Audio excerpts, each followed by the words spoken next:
My name is Michelle Kim. I'm a sophomore at Tottenville High School. I'm 15, turning 16 soon. Woo!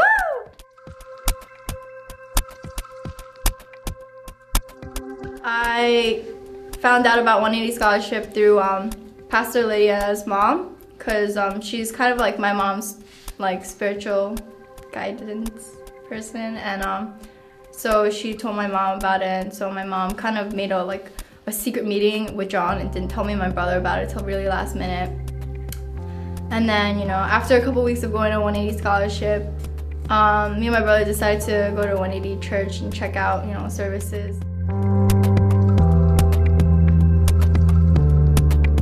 The biggest difference was that, like, you know, Pastor Sam's sermons, like, they made a lot of sense to me, you know. It was just like, it just made a lot of sense, and he said it in a way that was real, that wasn't like sugar-coated and candied up or all Christianized, you know?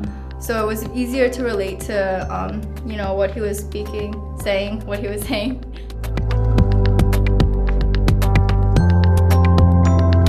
Well, it happened during the cabinet trip over summer of 2009. I think it was the last night. There was like a issue that happened that night that really upset me. I was really like angry and frustrated and upset, and I was crying and punching the walls like in our room, you know, while everyone was outside, because, you know, I just ran off. And then house order came in and she was like, "Michelle, are you okay?" And then you know, I was really upset, so I was just like really like, you know, go away and stuff, and you know, I felt bad, so I just told her to come in then. And then soon the rest of the girls came in too. Chami, Christina, Miriam, Tina. Then, you know, Chami and Christina were asking me what was wrong, why I was so upset, and then I honestly don't know how it happened, but the conversation, like, topic, like, ended up being like on Christ, and, you know, I was like, I didn't know how they tricked me into talking about it, because I was so into, like, you know, I'm not gonna be saved, you know. I was like, I want to be the last one, because the majority of the kids were saved at this time, so I wanted to be the last one standing, you know, be really stubborn. But they kind of cornered me, and like they just kept asking these questions, and, you know, saying things like that, just like they wouldn't like stop. They were really relentless. Like, I was getting so upset. I was like, oh my goodness. So in the end, I just like decided I'll come to Christ because they're really pissing me off.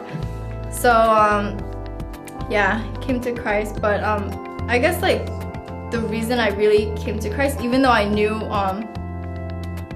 like I kind of knew I should come to Christ and stuff, there was no reason not to.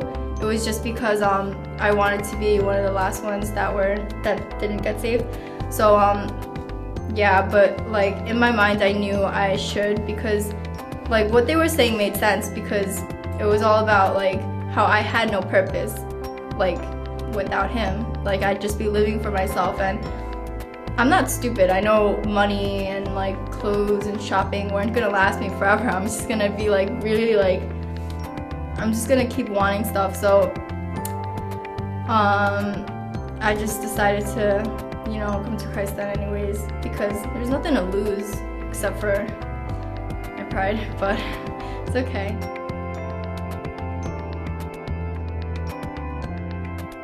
Now I do have like a big relationship with Christ, you know, like it's really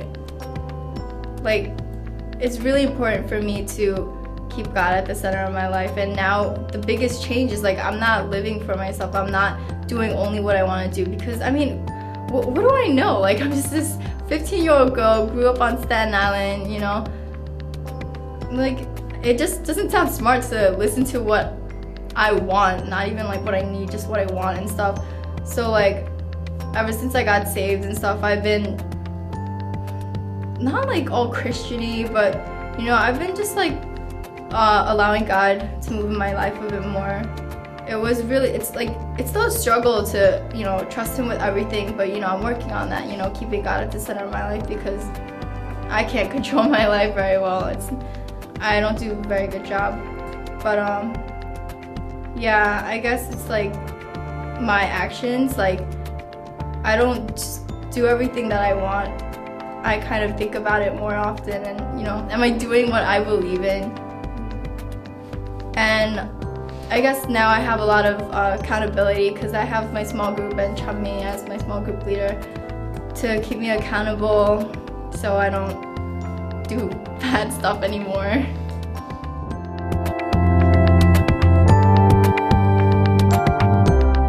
To me, the Father's House project is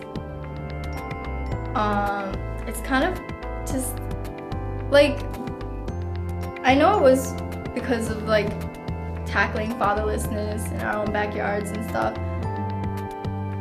Like, it's kind of that because like all these kids, including myself, all this fatherlessness stuff, it sucks, and it's not like we're the only kids on it. And I know from talking to some friends and stuff that a lot of Staten Island kids, or you know, just kids around like my generation, are like, you know, dealing with that issue, you know, like messed up families and stuff. And I just, when I think of Father's House Project, I think everyone can come here, everyone can be here and just, you know, learn and grow together. And I'm just like, when I think of Father's House Project, it's gonna be like this big thing to me. It's not like this little, you know, Staten Island thing. It'll be like huge. It'll really grow, and I believe that it'll change everyone's lives.